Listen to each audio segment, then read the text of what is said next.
ए चांदू सुन नी रे ते मुझसे खिसाए जाए का खिसा तो सरहुल पर बाते तो छप्पा साड़ी किंतु पाओ मुच्ची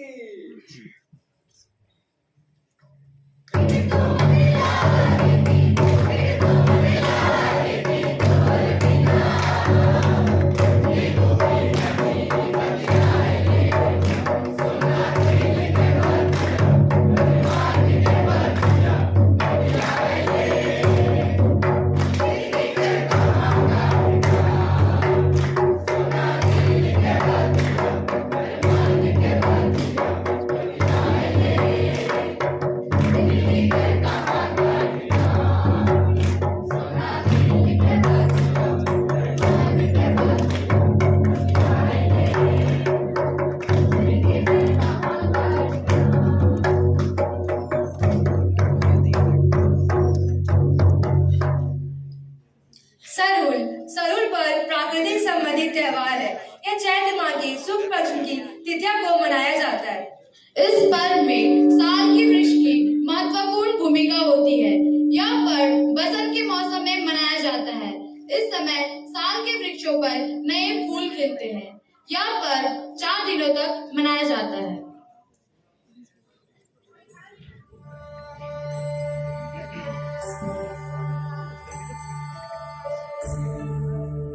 पहला दिन मछली के अभिषेक के व्यंजन को घरों में छिड़का जाता है।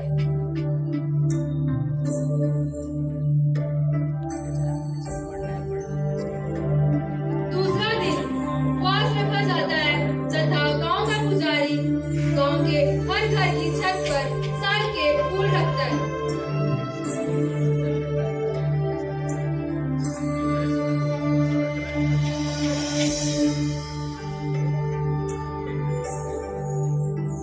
तीसरा दिन पहाड़ द्वारा सरना पूजा स्थल पर सरई नामक फूल की पूजा की जाती है तथा पहाड़ उपवास रखता है। साथ ही मुर्गी की बलि दी जाती है। इस पर्व के दौरान गांव का पुजारी मिट्टी के 2 घड़े लेता है और उसे ताजे पानी से भरता है।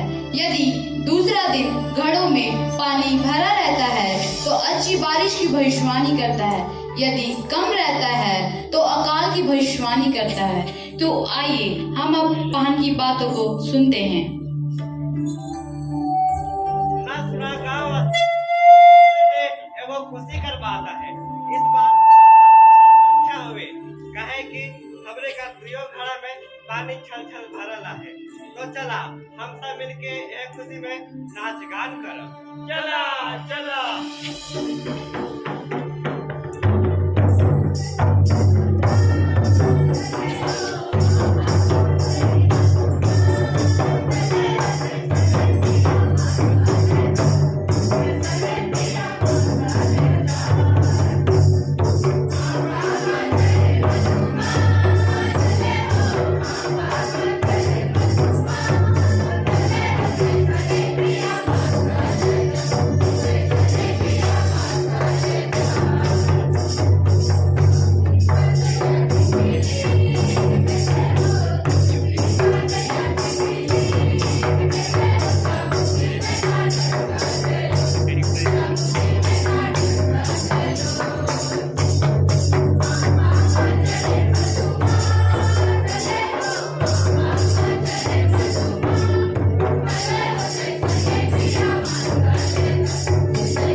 चले जाते हैं।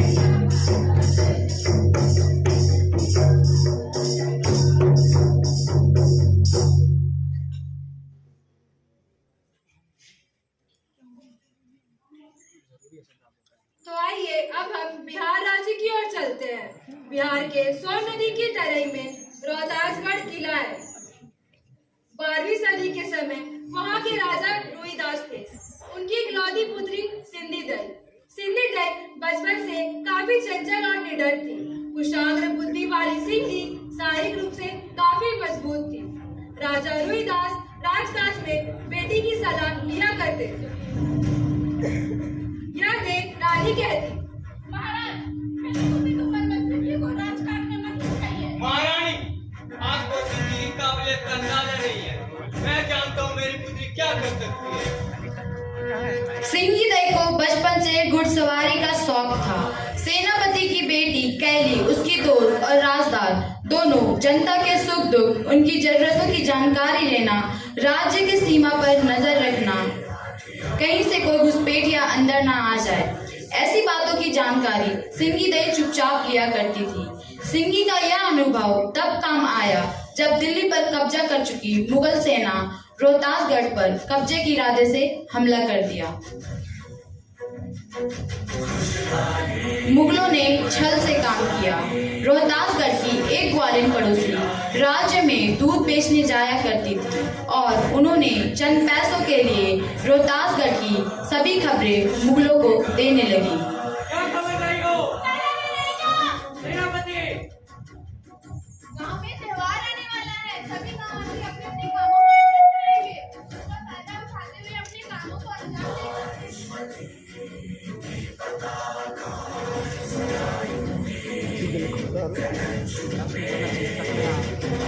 रोहतासगढ़ में सती पर्व मनाया जा रहा था और उस समय सभी पुरुष कुछ न कुछ कर रहे थे। कोई नाच गान कर रहे थे तो कोई चावल से बनी मादक पेय पदार्थ का ग्रहण कर रहे थे, जो कि शराब से कम नहीं था। इसी का फायदा उठाते हुए मुगलों ने वहां दावा बोल दिया।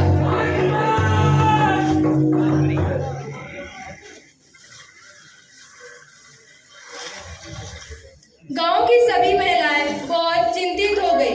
वे एक दूसरे से कहने लगी,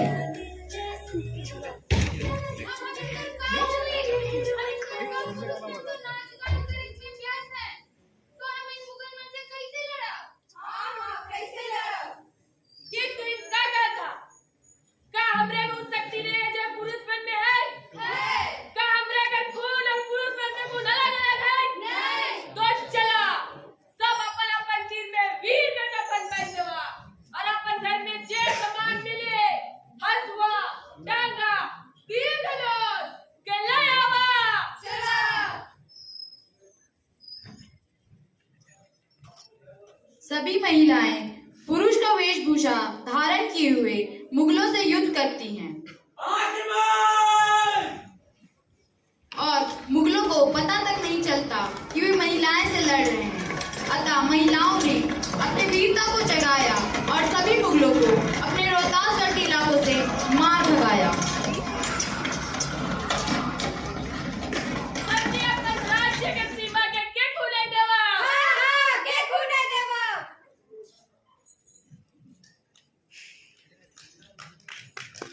पुरुषों का वेशभूषा धारण कर, सिर पर पगड़ी डाली, हाथों में तलवार, घोड़े पर सवार, दुश्मनों को सोन नदी के पार खदेड़ दिया और अपनी वीरता का परिचय दिया। इतिहास गवाह है कि जनजातीय समाज ने सिर झुका के दास्ता कभी स्वीकार नहीं की, अन्याय और अत्याचार के खिलाफ विद्रोह किया। इस परंपरा को जीवित रखने के लिए झारखंड और बिहार के मूलवासी हर 12 वर्ष के अंतराल में जानवरों के शिकार के लिए पुरुषों महिलाओं का वेशभूषा धारण करके हथियारों के साथ घरों से शिकार के लिए निकलती है। इसे जनी शिकार या मुक्का सेंधा के नाम से भी जाना जाता है। तो पुनः हम झारखंड के दूसरे समुदाय संथाल जनजाति की ओर चलते हैं। Sohrai is the important most festival of Santhal. Sohrai is a harvest festival of Indian states of Jharkhand, Chhattisgarh, Odisha, Bihar. It also known as Cattle Festival. The feast is celebrated in the honor of cattle, especially buffaloes, goats, sheep, etc.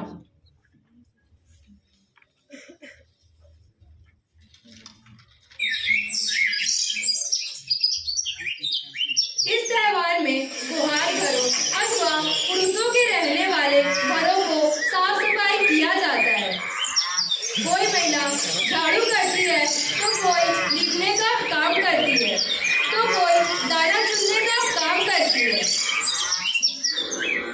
किसान अपने पशुओं को नदी या तालाबों में नहलाने ले जाते हैं। किसान पशुओं को घर ले जाते हैं। महिलाएं उनका स्वागत चावल छिड़ककर करती है। पशुओं के पैरों में पानी डालकर धोया जाता है और उन्हें तेल, सिंदूर, माला और गुब्बारों से सजाया जाता है।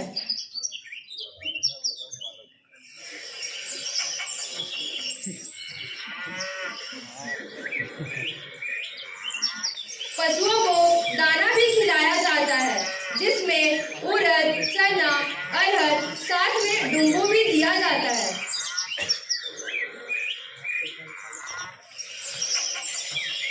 बच्चे थालियां बजाकर और बड़े बुजुर्ग लोग ढोल मांदर बजा के दौड़ाते हैं। एक तरह से कहा जाए तो ये पशुओं को थालियां और मांदर की थाप में नृत्य कराते हैं।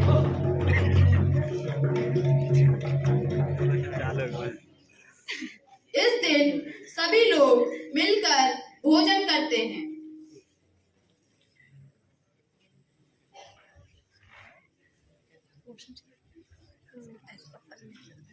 जिसमें मुख्य पकवान डुंबू खाते हैं, जो अरवा के चावल से बनता है। यहाँ पर पशुओं को मान सम्मान देने के लिए मनाया जाता है, क्योंकि अधिकतर किसान कृषि पर निर्भर रहते हैं। इस पर्व की खुशी में सभी मिलकर नाच गान करते हैं।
And greet people by saying Johar.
Jharkhand and Bihar basically depend on agriculture